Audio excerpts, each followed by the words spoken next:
This is a conversation with Zachary Hobbler, a photographer based on Toronto, Ontario. We talked about two of his projects, namely Beneath Two Skies and Segments and Leaves Laying About. We centered our conversation around the photobook as a narrative device and discussed with some detail a few different approaches to photography, underlying the tensions between our inner and outer landscapes in the quest for self-discovery and self-expression through photography. Please enjoy my conversation with Zachary Hobbler. Welcome, Zach, and thank you so much for accepting this invitation through the hands of Nigel Baldacchino, whom I have the pleasure of interviewing a few months ago. Welcome. Thank you very much. Thanks for having me.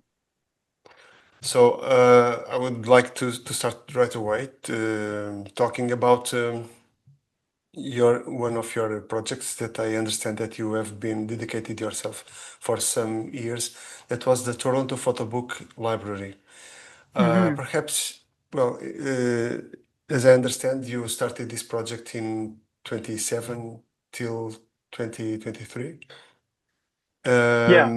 And well, your main goal, as I understand it, is was to bring awareness about the photo book as an artistic device, I suppose. So maybe instead of laying out my assumptions about the project, I would invite you to explain the genesis and how you came out with this idea and what was the development and the structure of the project.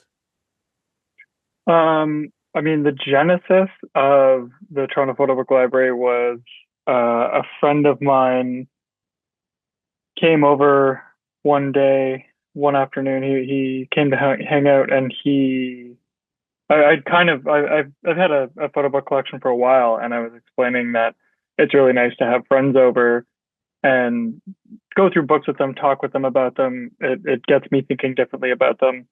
And it's nice to get them in the hands of other people because, so often, particularly in Toronto, particularly at that time, there really wasn't anywhere to look at photo books. There were a couple shops, one in particular called Working Title, and it was kind of like a fashion and photo book like combination store. But there weren't a ton of books there, and they were really selective. And once they sold out, they kind of just disappeared. So I was like, it would be nice to have other people over, to have them look at this stuff, like people I don't know. And I was like, it'd be cool to start just like doing reading rooms somewhere.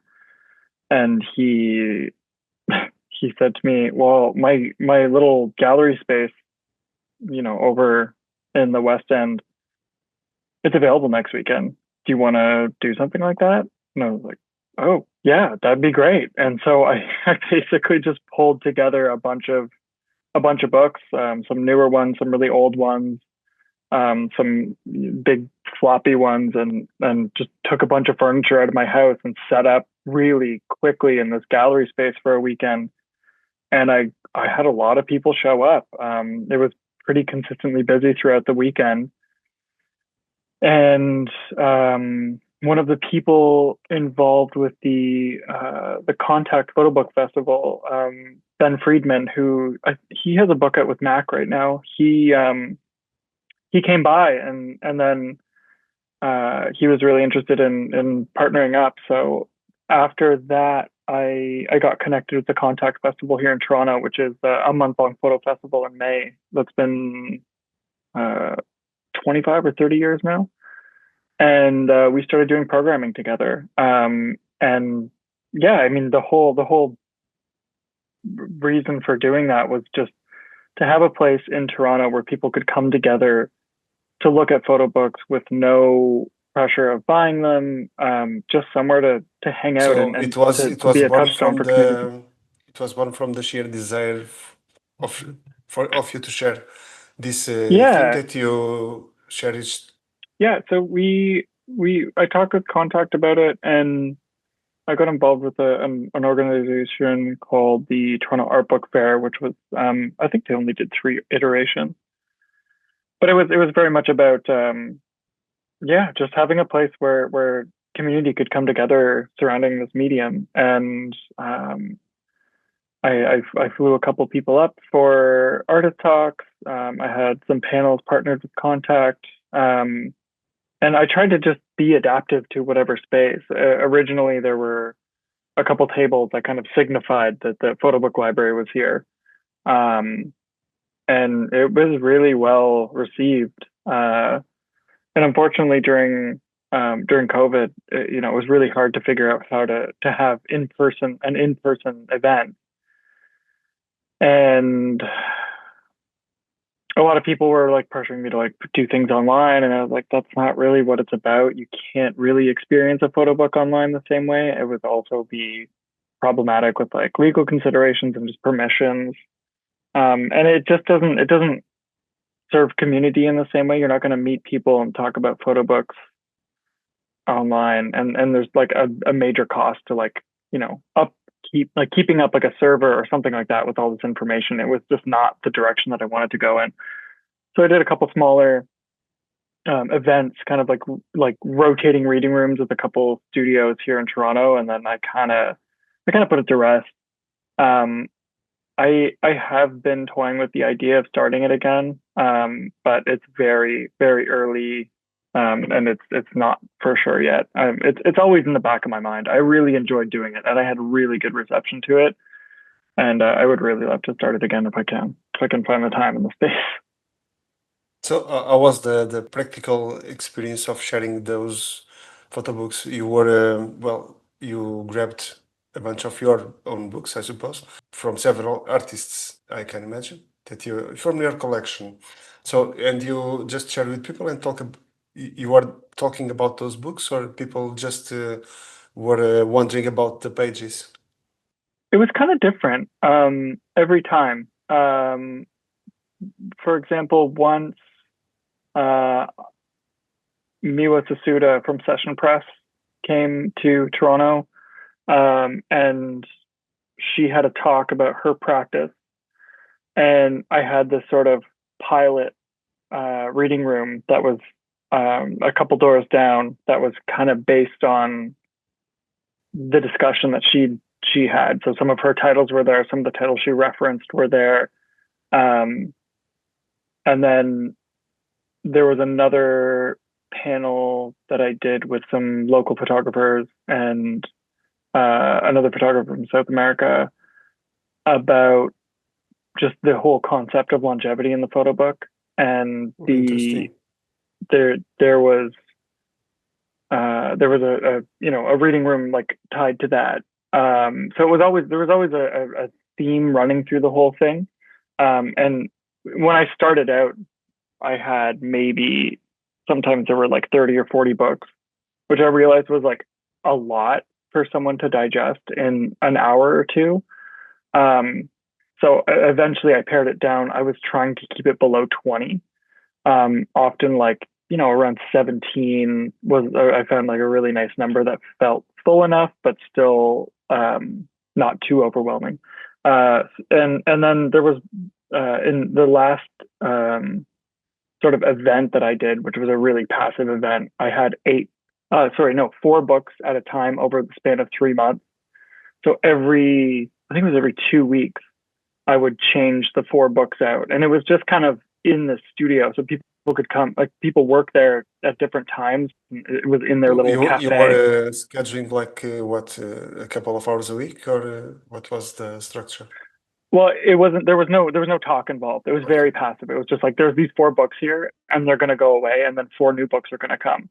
And within that, each little collection had its own little theme tied So together. people were just So passing by and they could access the yeah, books freely. Oh, awesome. exactly. It was kind of in like in an intermediary space between a photo studio and the reception area, and so people were welcome to come and handle the books and look at them. And so yeah, sometimes there were talks, sometimes there were panels or events surrounding them, and sometimes it was just something that was there for people to come and take a look at.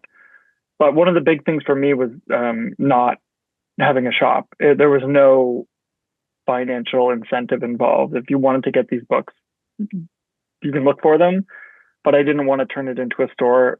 Part of that had to do with the fact that I didn't want to carry inventory or anything like that. But I really wanted to lean into the whole concept of a library without the lending part, just having reading rooms where you could come and just sit down and there was no, you didn't have to make the same sort of evaluation that you would in a store of like, do I want to live with this? Do I not? Well, just go look at it and just see how you feel about it and see how it sticks with you. And if it sticks with you, you know, you're welcome to go So buy it you or not or whatever. you just remove any attraction Yeah. between people Yeah. and the reading of the book. That's awesome.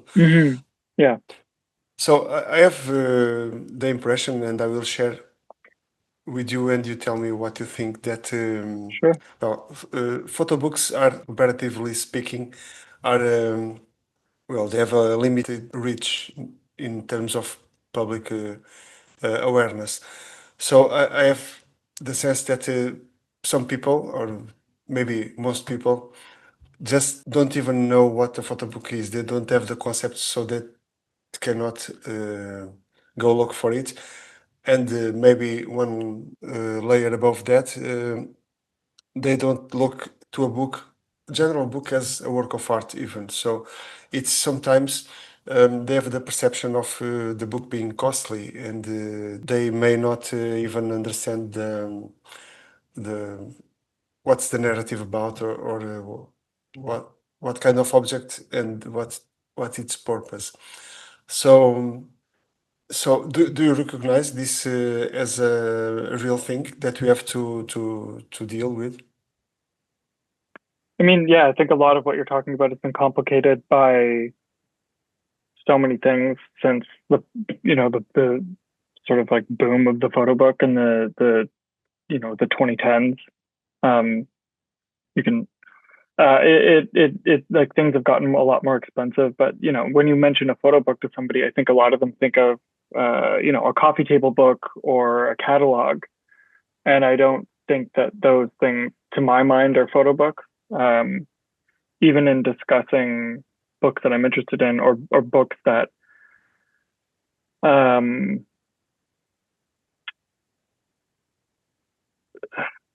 one may or may not think of as a photo book, because with other photographers you can get into an argument about whether, like, one, is this a photo book or is it not? Is it more about the design or is it more about the photography? I think that whole conception is, you can get pretty granular with it, but I think the general population, yeah, I don't think they really understand that a book can be a work of art, and I don't know that photo books, as like you or I or anybody else who may have been on in this forum, like, would ever maybe expect photo books to become popular the way that a novel would become popular, or anything like that. It's such a to me, I think if that were, and I'm not even sure if this is the question that you're asking, but if that were the case, I think things would have to change in terms of media quite dramatically in order for us to even be like, have the discussion of like, oh, well, when is this going to be popular enough to be considered a medium by like most people? Anyway, that's not our main point of reflection. My main point of reflection would be what was your experience in contacting with this perhaps bigger audience, or creating this HubSpot for people to interact with the photo book, and if you got a chance to see how people react. Yeah, it was really interesting doing the photo book library because it connected me with people who felt adjacent to my social circles, and then it connected people together that I never met before. People who are just in kind of like different like wheelhouses in terms of photography. People who, for like talking in broad strokes, like street photographers and all these sorts of things. It was really nice to see those kinds of people come together. But I do think that a lot of the people who were interested in those events were not necessarily casual. They had a pretty vested interest in this pretty niche uh, medium, and regardless of whether they were a street photographer or a filmmaker or a graphic designer, they knew what they were getting into. They didn't just walk in off the street like someone looking at a movie or something and be like, "Oh, what's this? What's a photo book?" And like they came knowingly. So yeah, I don't know if I like brought anybody new into the fold or anything like that. I was thinking about this because, well, I was preparing to speak with you today, and this question came to mind, and I will divert it to you. So, do you think maybe we just have bad marketing?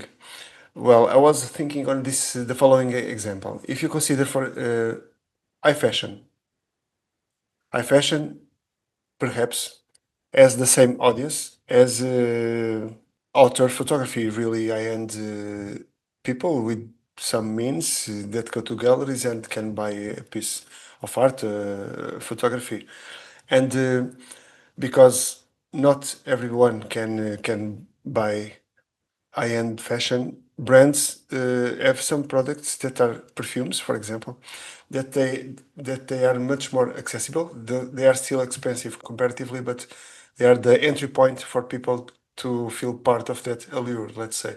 And I was thinking, Mhm. why not? And if can photo books become well, as perfumes are to high fashion, maybe the photo book can be to photography and the art world.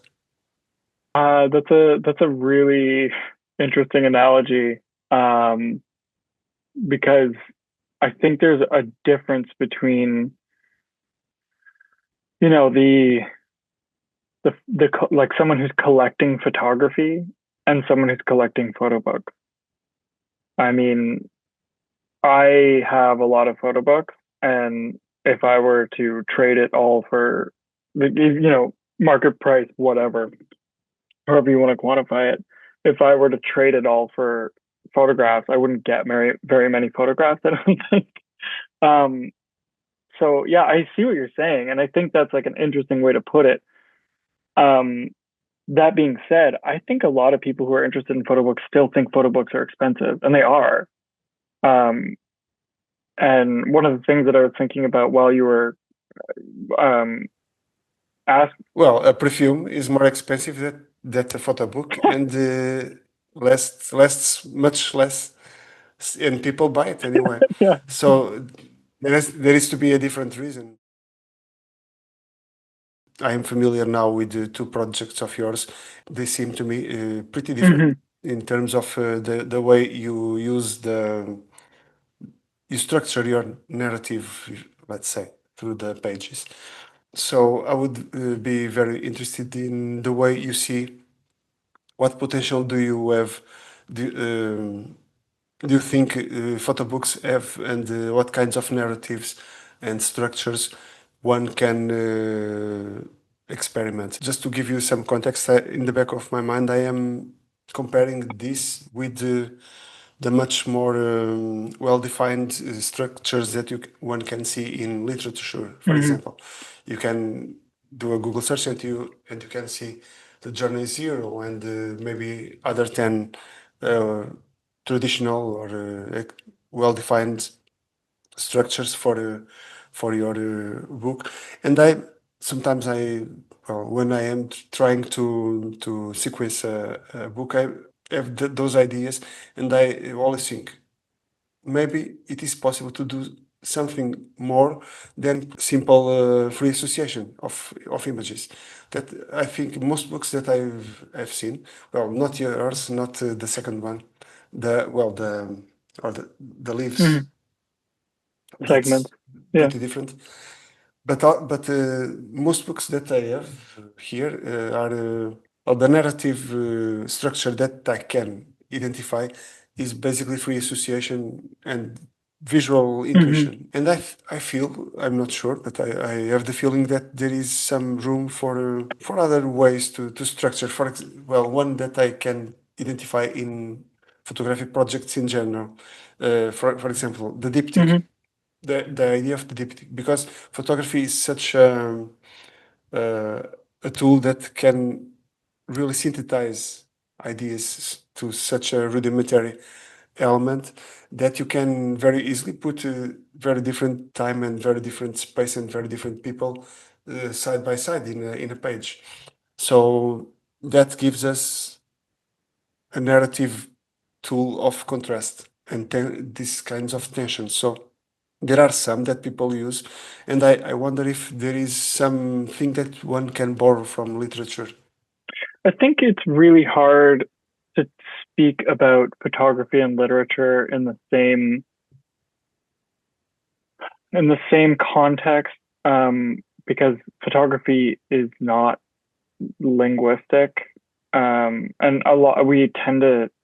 I think we tend to lean that way, because there's a lot of writing about photography, but there's so many ways in which language functions that photography doesn't function that way. Like, I think one of the things that Tim Carpenter in his writing gets really expresses really well is that language, even a letter, is an abstraction of an idea in your head, and photography is the least abstract means of looking at something, in terms of a two-dimensional space. That's what was in front of you when you take a photograph, and we're not talking about manipulation or anything like that. We're just talking about light going into a box that records the world in front of you. Well, at least its abstract layer, it's more subtle. Sure. And so in that sense, I think it's really difficult to sort of to talk about them in the same way. But I understand where you're coming from in terms of formal structures. I think it's quite interesting to play with those sorts of things, but at the same time, I mean, I've kind of toyed with this in the past with other projects that I never really did anything with, trying to use poetic structures. what kind of ideas would you share? What kind of ideas that you have experimented? I mean, even just with subject matter, trying to repeat things over and over again, in terms of like rhythms and things like that. When I was doing that, I was in my early 20s, and it was it was bad, but it was trying to play with this idea that you could do something like that. And I think part of the reason why I kind of gave up on it is because I realized it's not necessarily a possibility, but I think playing with it in a loose way is a good sort of starting point. To see if I don't know if anything that, useful comes out. yeah, I mean, I hear what you're saying about free association and things like that. I think there are a lot of different ways to work with photography, and for me personally, because I can only speak from my experience, a lot of that has to do with intuition, because it doesn't work in the same way. When I'm kind of leaning into the project that you were talking about, just because it's the easiest one for me to lean into, because it feels the most complete and nearest to what I wanted to do. But when I was trying to figure that project out, there were a couple different things that were pulling me in certain directions. And when I realized what the structure could be in a very simplified form, I realized that what I had been trying to do when I started was when I started this book, and the whole process was me trying to get back to what I started with, which was this feeling. And there's no really prescribed way. It's you really just have to work your way to that, and all of a sudden the pictures kind of start to make sense. Even ones that I had discarded in the past, they came back, and they suddenly had served a better purpose. And it's not a linguistic thing.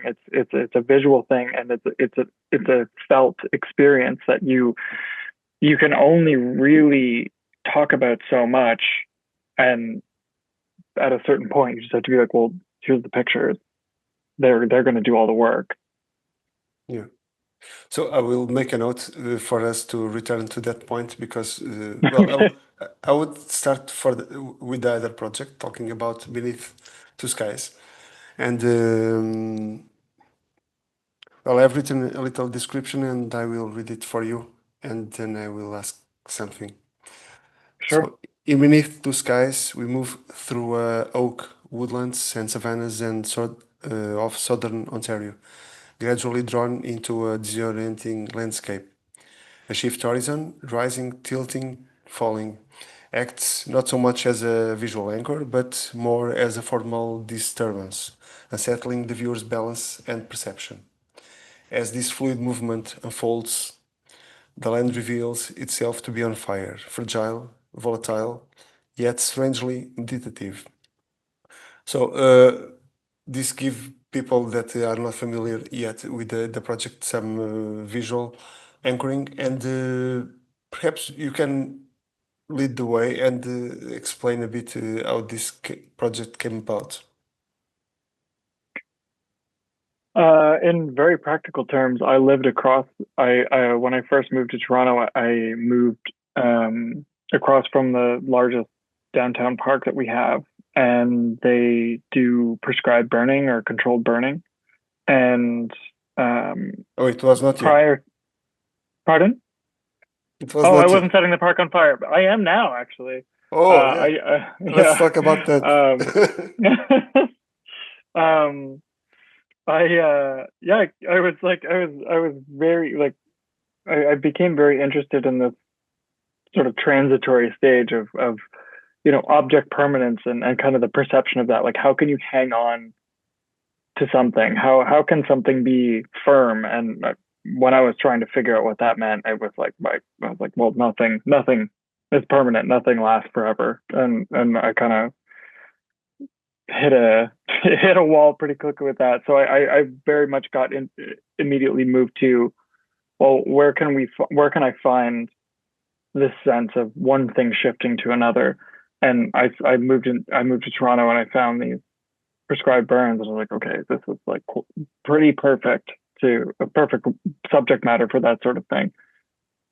And I started photographing in these spaces every spring, and it was an interesting process because it was I could only photograph it in April. So every single year I would shoot like crazy, and then I would just stop and then deal with all the images that I had, and then start again, shoot again, and then stop. And it was this cycle. It was similar not. to the It was not large format, I assume.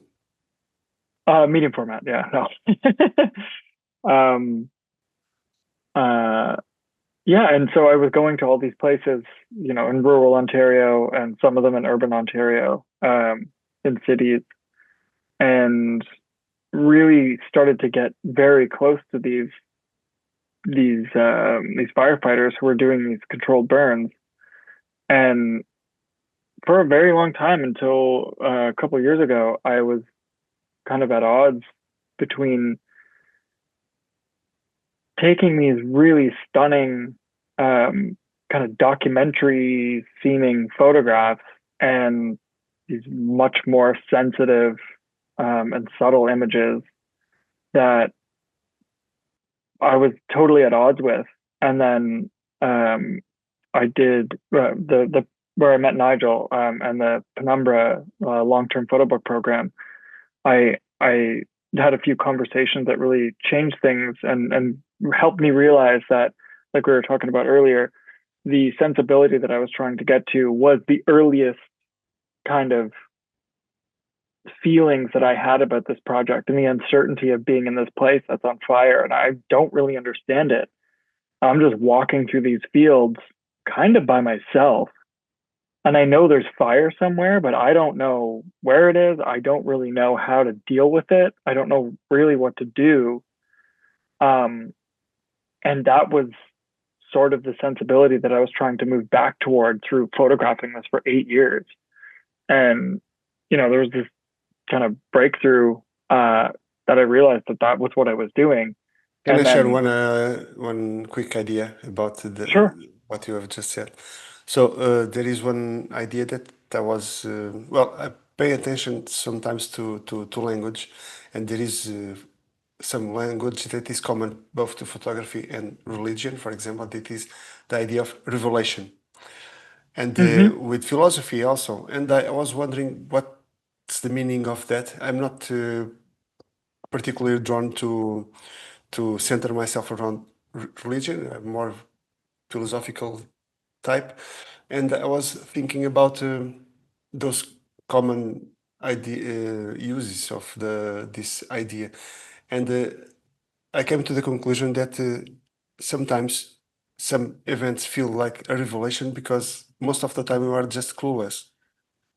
So, like you are explaining, you are. Yeah. I don't understand. I have to understand it. You just wander through the territory.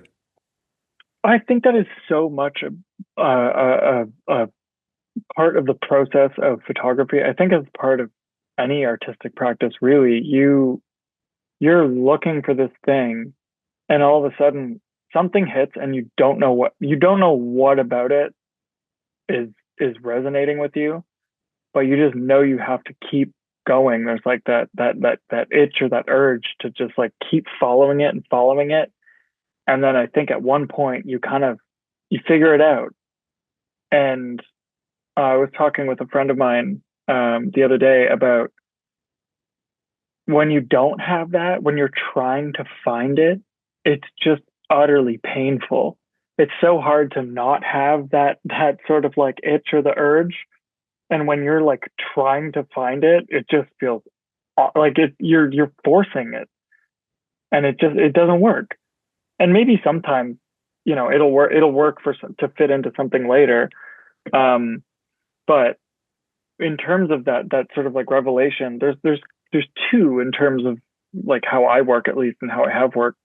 There's the one that's like, okay, this works. This, like, whatever I'm doing right now, whatever I'm photographing, however I'm thinking, I can't describe it, but it's satisfying.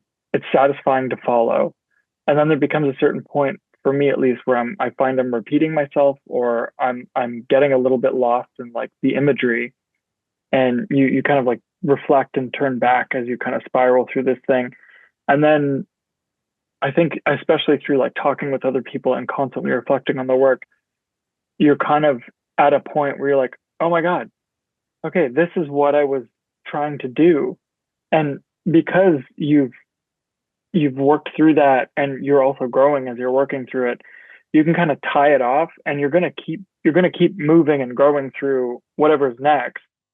But you've been able to sort of describe this thing, well, not describe it, but like depict an experience, and it satisfies that for now. But you've also like moved on from that, and you're like, well, there's still more to this that I have to figure out. But this Yeah. kind of like, you can compartmentalize that and be like, okay, that worked for that state of mind, and I'm still connected to a certain state of mind, but Yeah. it's not the exact same thing. And I think that like those sorts of like revelations come through just like making the work and the process of doing it. And yeah, I think that's Isn't at that least the surprising revelatory step. how parallel the language can put? Oh, It's yeah. amazing. It's incredible. Yeah. I mean, I think you can use whatever terminology you like. I think they all kind of rhyme, whether it's religious or philosophical or whatever, artistic, anything you want to call it. I think all of those feelings are kind of tied to a similar internal feeling that just come from moving through the world and your understanding of it. Like, that sort of like phenomenological like impulse is always going to be um tied to your experience in relation to everything. And you can tie whatever words you want to it. Like, again, those are all abstractions to try and describe your way of thinking to somebody else. So, Well, it yeah. was Nigel actually that came out with one idea that it is the cover of one of his books. I think it is the idea of aiming. So he has an arrow in a picture. So The secret for this revelation, this flow from clueless to revelation, is aiming the right direction, the direction that you can best identify. I agree with that. And I think one of the things, I mean, what I was talking about earlier with my friend Christian is when you don't have a direction to aim in, Yeah, you're like, I could go anywhere, and it kind of feels tactless. for sure. So yeah, anyway. So by viewing the book that I could only see in digital form, but even then, the main feature that comes to me is the fluidity of it, the fluidity of the landscape of this. Like the photograph was a kind of a vessel trying to hold this fluid that is the burning landscape.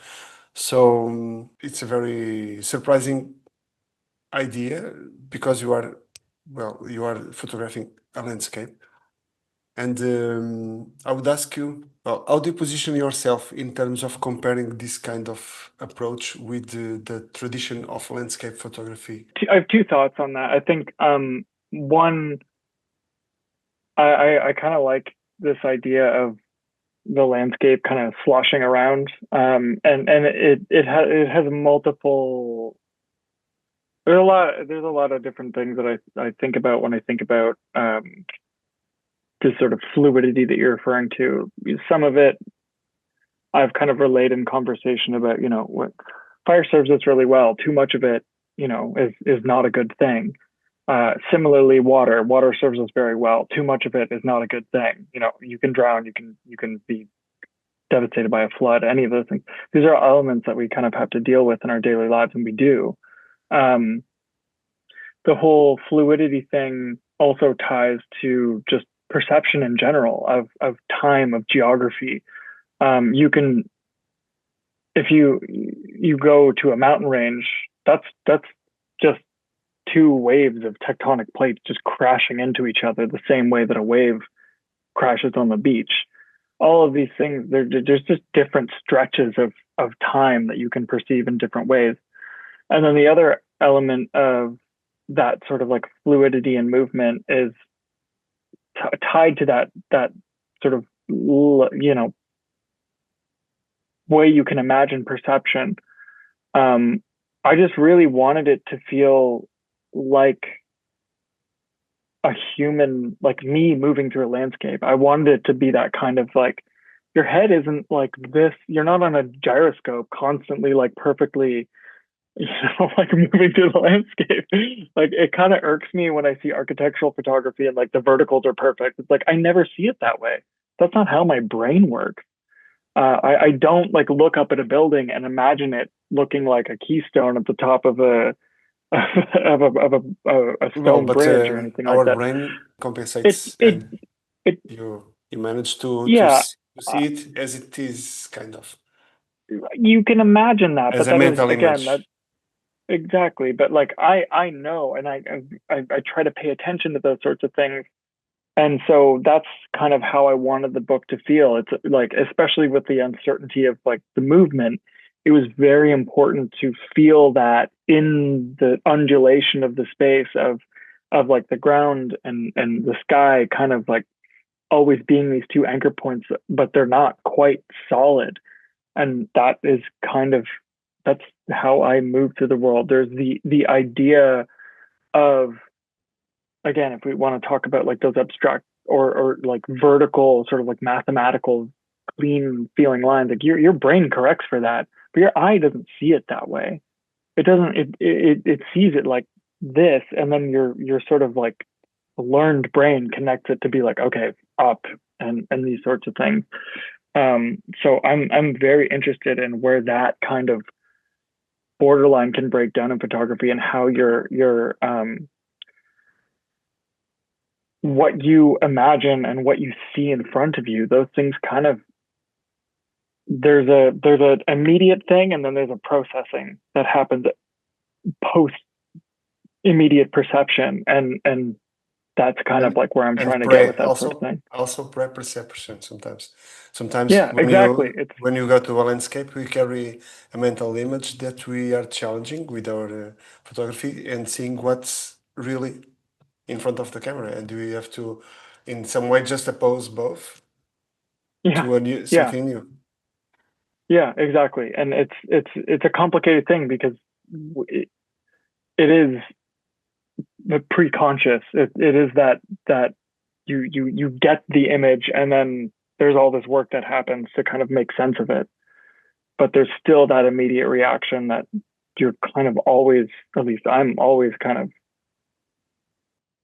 not questioning, but it's like there's something there that like photography does where you see something a little bit more immediately Yeah. in that fraction of a second that the camera takes that you can't describe it. Like I've got 3,000 or more like negatives from that project, and some of them are just awful. But I was responding to something. I don't know. I can't tell you what every single one was about, but there was something in my brain that was just like, oh, right now it makes sense. So Well, I have a friend that is learning really classical drawing, and it was astonishing for me the everything we said, but multiplied by 1,000 in terms of detail, attention to detail. And I thought, I'm glad that I choose photography. Well, I have some of that, but not so much. Well, it leaves space for you to have some overview of things, and that's I prefer to go there. So I'm curious. yeah. You were talking. Go on. Go on. Oh, I was gonna say that's one of the things that I really appreciate about photography too. There's a mindset where you can kind of I think you can move a lot more. Yeah. There was a point where I was lamenting being a photographer because I wanted to be a writer, and blah blah blah. There were all these sort of lamentations, and then at a point I kind of realized why photography was working, and I was like, you know what, this is the medium for me. It makes sense because it works with the way that I like moving and I like thinking and I like seeing. So I am curious about the book itself and how this idea, this narrative idea of the fluidity, took shape. So um, you can lay that out. So when you were taking the pictures, you have some kind of notion where you were going, or it was only when you were sequencing that oh, this is it. When did the revelation occurred to you? Oh, it was very late in the game. There was no plan. I was very much finding my way as I went. And to sort of illustrate that, I think in 2022, I had a stronger sense of where I was trying to go with this project. But I was still shooting close to 100 rolls a month. Whereas in 2023, I was shooting much more deliberately. I think I shot 27 in a month. So I was kind of like ramping up and up and up and up. And then all of a sudden it was like, okay, I figured this out. Now I need to fill in these gaps.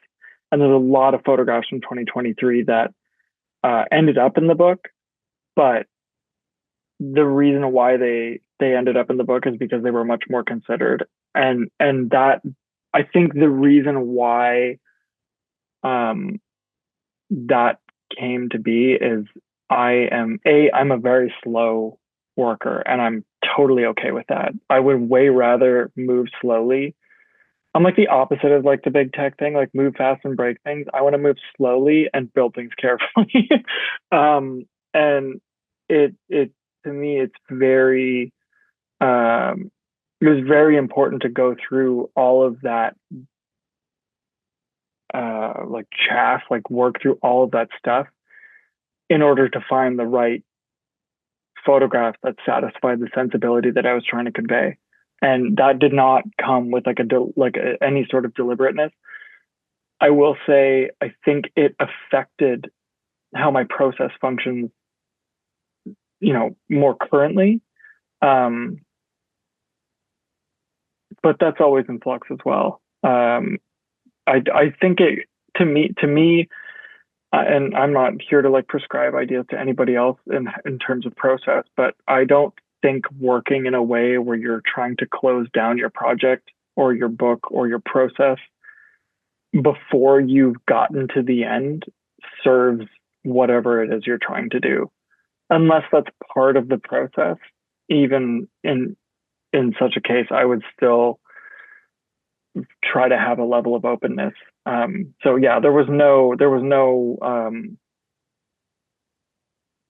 intent. It was part of the revelation to find those like that fluidity and the formal structures that eventually came into it, like the cyclical structure that I tried to build into the book as well. How you start in the green and you end in the green, and yeah, all of that came after the fact.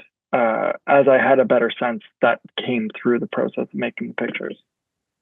Yeah, I am. Well, I've been interviewing you guys, Nigel, before, and do you know Benedict Blondeau? I only know I know of her through the interview Okay, that you sent. Yeah. And I'm getting in touch with this perspective of following some sensory idea that you are trying to give shape or to translate as close as possible as the way you feel it, more than what? More than simply reacting to the landscape or the world in front of you. So it's more subjective in a way. You try to put more of your perspective into the narrative aspect of I think, your sequencing and your process. yeah, I mean, to me, that's the only way to do it. I've always struggled with the concept of objectivity. I don't know if that's what you're referring to in terms of subjectivity. Subjective in the sense meaning that you are paying more attention to what you feel and what you want to put out there than for example than staying more neutral and just receiving and translating Right. that into photographs. I mean, maybe this is just born from my misunderstanding, but are you referring to more of like the concept of like a quote unquote documentary project? Is that what you're kind of talking I'm not about? sure. I'm not sure. Okay. What I noticed is that you have a bigger awareness of your own input or your own quest, perhaps. So, for Right. example, my experience as when I go to place, well, I tend to develop some idea, and then I develop an approach, what to photograph, when to photograph, and well, it's more structured in the beginning than, for example, Nigel told me of his process.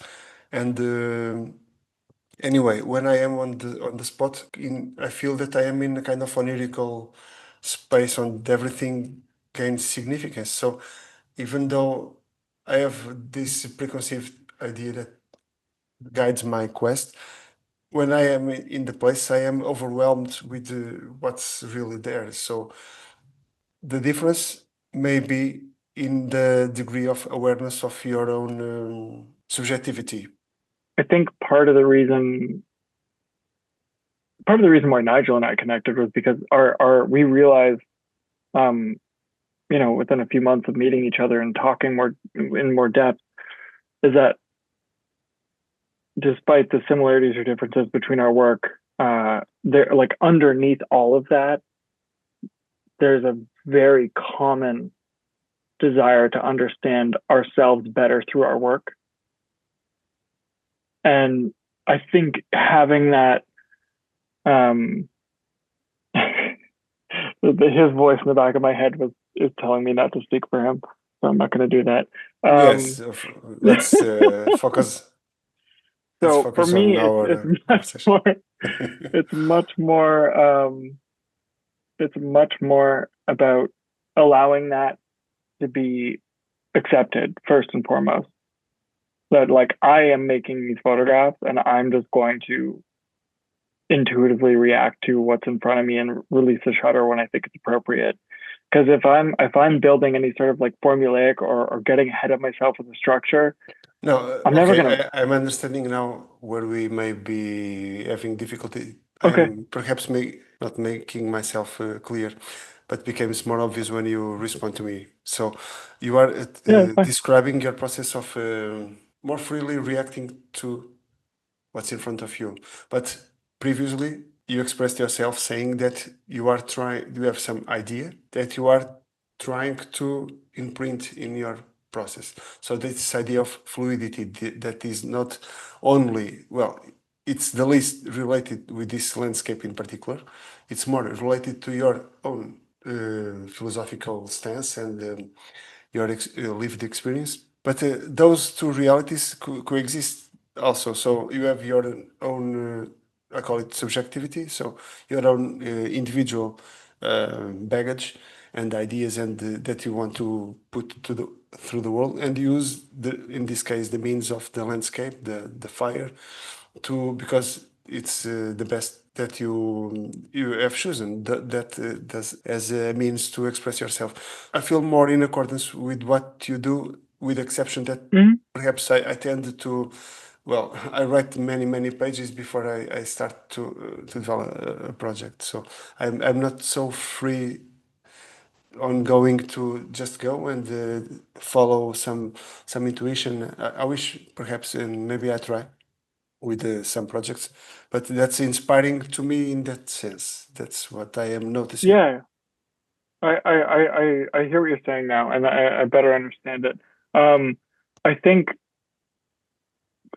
for me, in terms of what you're describing in that idea that I was clinging on to early on in the Beneath Two Skies project, is I think that's just something that has always been like an unsettled sort of idea in my head. And I'm even trying to get out of being so rigid in terms of subject matter. Some of the work that I sent you that's like very early stages that I've been shooting in Paris, like it's all based on the same subject matter. And to me, it it kind of begins to read in a way of like, well, I've like made up my mind, I've found this thing, and this is where I'm going to go to make it. Whereas I had just kind of it's similar back to the aiming analogy. I have an idea of what something is, and I go and check it out, and if it hooks me, I'll follow it. But But I'm not gonna. so then that prompts me to ask something else. So in this book, Beneath Two Skies, it appears to me that you have the same subject through the whole book. Is that Hmm. right? So Yep. you could, for example, as an alternative route for someone, one could, for example, follow that same impulse of yours of fluidity and photograph Hmm. many different things. But in this project, at least you photograph many times in many different places of the same kind. I suppose they look Hmm. similar. So in a sense, it is the same subject matter. So, but I understand that it was this way, but you are not. That's not a prerequisite of yours that it has to be. So you feel Hmm. it could be different. Yeah. Do you think? Yeah. And I think for me, I'm trying to actively, um, right now, like currently, trying to push away from subject matter specific uh, bodies of work. Um, I have a few, and I'm satisfied with them. But I think I'm right now I'm trying to experiment with trying to attain a similar sensibility with disparate subject matter and see if I can do that. Because I don't know. I don't know if I can work outside of that mode. Because yeah, that's like daunting for me because it's less. There's less to me. There's less depth to that. Because if I'm immersing myself in these controlled burns, or if I'm immersing myself in the subject matter in that I've been photographing over the last couple of years, or I'm kind of like dedicated to this thing. I can get into a mindset. I can sort of get into a flow and really work in these spaces until I tire myself out, and then leave and process what's going on. Whereas if I'm photographing more ambiently, um, it's different. It's much smaller. There's not as much depth, and I'm kind of trying to see if I can pull that same sensibility from like general moving through space in day to day life, which is challenging because there's all these other things at play in your in how you move through the world. So Well, the opposite would be perhaps some photographers that photograph in a more diaristic way. So when Mhm. after sometimes after well, I have some books here that the author was photographing for 3 years, some period of his own life, and you really feel that you are visiting his life for when you view the pages. So in some sense, the the connections between images almost sound random. You just understand after a while that this is part of this person's life. So the subject matter could not be more different from page to page. So in that sense, it's the other extreme of focusing on something. But this one that you used in project gives us the chance to explore one other idea that is of I would my words of the aesthetic beauty of fire and smoke themselves. So, and I would like to question a bit this. Well, we know that we are seeing a scene of destruction, although the same scene can be visually compelling and photographically interesting. How do you how do you manage those? Well, first of all, do you find interesting to distinguish between those realms, the pure visual and the perception of the place in general? I think photography also, and your other projects, I think, does that perfectly. That you can detach the abstraction from reality, that is the photograph, and then you detach the form from the photograph itself in your other project that we will talk after this one. Mhm. So I was just submitting to you this. How do you react? What do you think when managing this tension between what's visually beautiful or interesting or intriguing, and what, even if that scene may be shocking or not in this case, we know what it is. It's not shocking, but it can be. It could sometimes what you see and what you know about what it is are in conflict. If I understand correctly, you're basically asking about uh sort of like the mundanity of like looking versus the sort of um uh And more spectacular, the more sensational. well, if you were interested in see how this beauty might obscure or complicate the viewer's reading of the landscape, more. Yeah. Okay. So that's definitely something that I struggled with a lot in the in making Beneath Two Skies because I had really intimate access to some pretty beautiful fires, and I've actually asked a lot of friends about this. It's because it's complicated. I think I and this even extends to like the tonal quality, like the tonal qualities of the book, um, and the reasons why so much of the tonal range is pushed up into that brighter, higher key sort of um, color range is because I was trying to minimize the fire's presence and try to get it to be an element of the landscape rather than this thing that stands out from the landscape. I wanted to diminish the sensationality of it. I did not want it to be this thing that kind of collapses the work because I recognized pretty early on that if I show a bunch of like really pretty pictures of fire, for me, it's done. The book kind of closes. You see it once, you describe it. It's sort of like the uncanny and how for example, like Lovecraftian fiction doesn't translate well to cinema because as soon as it's there in front of you and you can visualize it, it becomes much more manageable for you as an experience to just see it and describe it. Whereas if the fire kind of doesn't really get contained, you don't see this like really sensational thing happening. It kind of permeates throughout. And that again, that ties to the cyclical structure and like the importance of the colors throughout the book, especially in the greener pictures that kind of are on the front and back end of the book.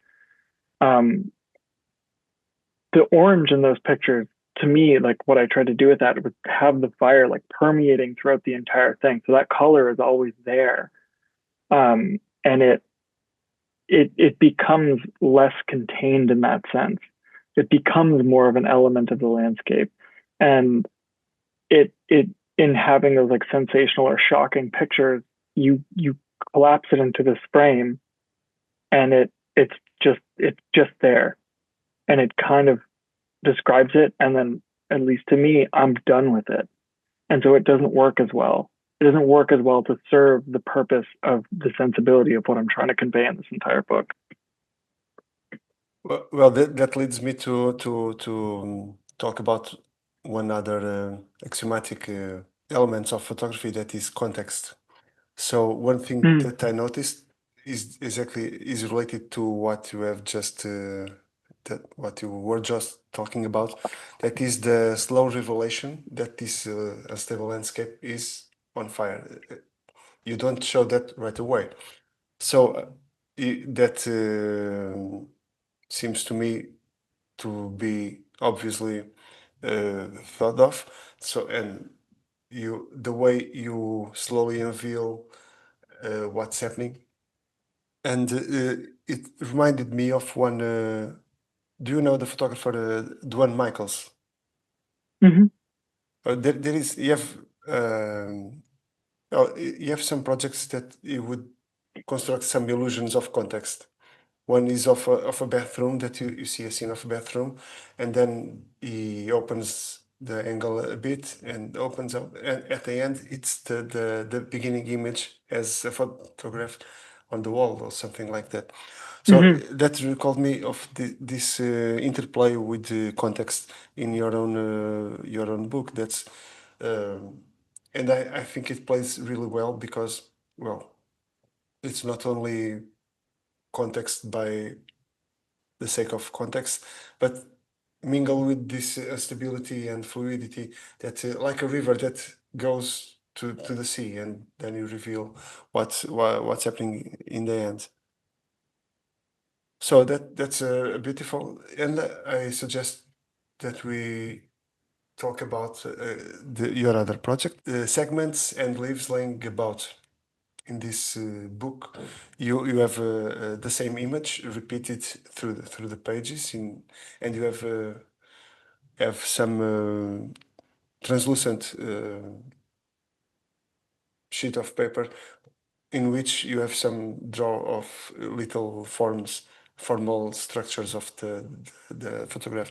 And one other element, you sometimes well, at least I see some holes that seem to be burned of the pages. So Yeah. my first question is, Zach, what's with you and fire? What's happened?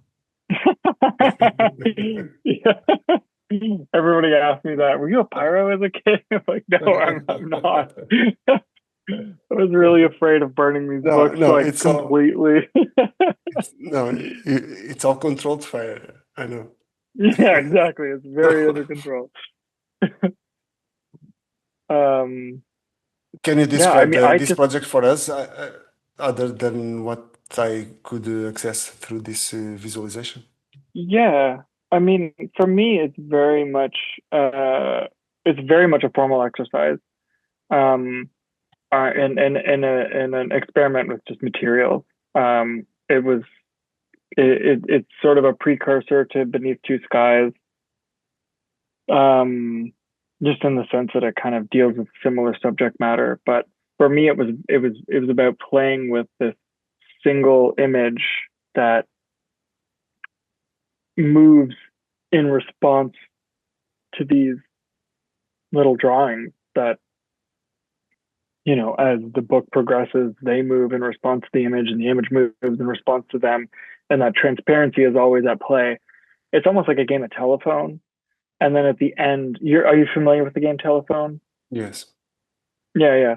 So the Where message at the end, gets it distorted after some transmission. yeah, it kind of, the image becomes less about the image itself, and it kind of becomes more about the interplay in the book. And then at the end, it all kind of breaks down as the, you know, the little formal um, elements pile up into something that is a little bit more um, well, it becomes less abstract. It starts to take on a form, and it becomes recognizable. And then as soon as it becomes recognizable, you know, the back two pages get burnt out. So, yeah, I don't know. Does that work to describe it well? I have a copy here.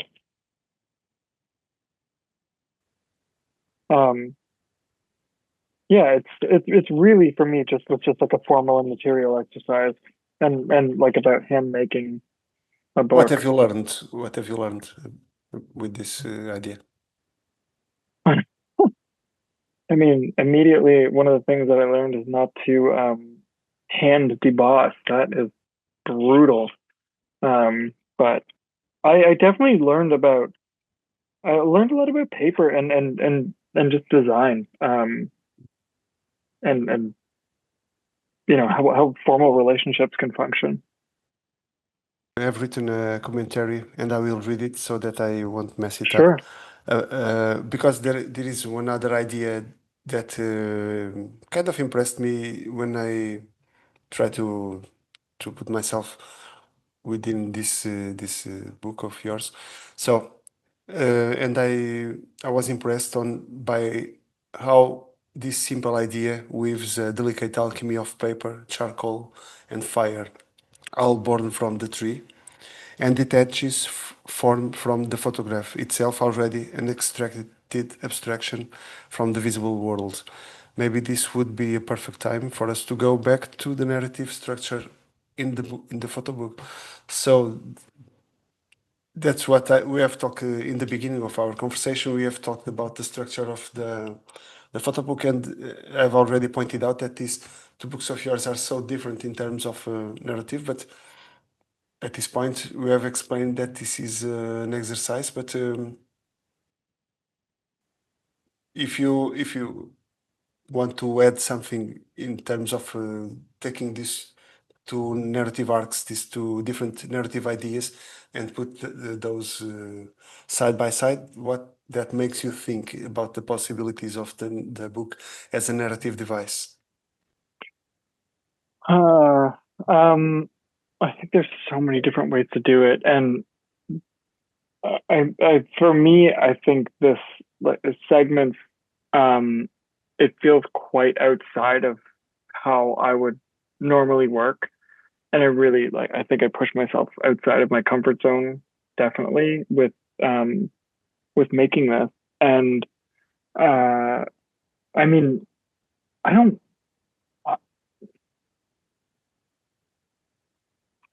I don't even know, like, how much of a narrative I feel there is in segments. I think there's a progression in it. I don't know if I'm trying to narrate anything, which may seem a little bit naive of me, but um, I think in terms of, For like, me, it feels about form, at least. I think for me, especially looking through it right now in the middle of our conversation, it's definitely just about the experience of looking at a photograph and kind of pointing to different things in the photograph through the book, through the translucent sheets of paper, and responding to certain elements and kind of expanding them out, and just looking at how those can, like, the potential of, like, what's going on in those formal sections of the image. But in terms of, like, the narrative potential, I mean, there's so many things you can do. There's so many different types of books out there, and I think that I work most comfortably in like the sort of, like, I guess, more linear narrative, or a narrative sort of experiential depiction of movement. I mean, that's where I've been most comfortable, and again, that's where I'm trying to like push myself a little bit with some of the work that I'm really in early stages of moving through right now. Would you like to speak a bit about your current work? Yeah, sure. I very naively went into the one of the Parisian parks where Atget was shooting, and was interested in just kind of seeing what he saw and how different it might be. And so I went and photographed there, and in the rain, and it was miserable, but I was also very happy doing it. And I started photographing some of the same subject matter, but then I found this whole different part of the park that probably didn't exist when he was there, and I was photographing in technically miserable conditions, but I was just so happy. And so I'm trying to sort of convey, I think, again, this kind of like idea of perhaps like dissonance or a different kind of sense. It's hard for me to talk about right now because I'm still kind of in the thick of it, but trying to work in between that sense of, you know, being in technically miserable conditions but feeling really good, and trying to convey that through photographs that depict this sort of miserable weather. But it's all quite new, and you know, I'll be going back to Paris in November, and I'll probably be photographing there again. So yeah, November is the Paris Photo. Yeah. So yeah, around that. If it's rainy, I'll probably be in St. Cloud. So. Awesome. So Zach, Yeah. it was so awesome to have you today and to speak. Where can people follow you, and what you have next? What are you preparing? I am so bad at marketing myself. My website will probably be will probably be the best place, which is just my name. And sometimes I post things on Instagram. But I'm not good at marketing myself, so I'm gonna try and do more stuff like this. For sure. So thank you so much, and Thank see you you. soon, hopefully. Yes. Yeah. Bye-bye. Take care. Take care. Thank you for watching this conversation with Zachary Hobbler. And if you enjoy this kind of debate around photography and social issues, around narrative and perception, you are very likely to also enjoy our newsletter, the Galeria Local newsletter, to which you can subscribe. You will find the link in the description.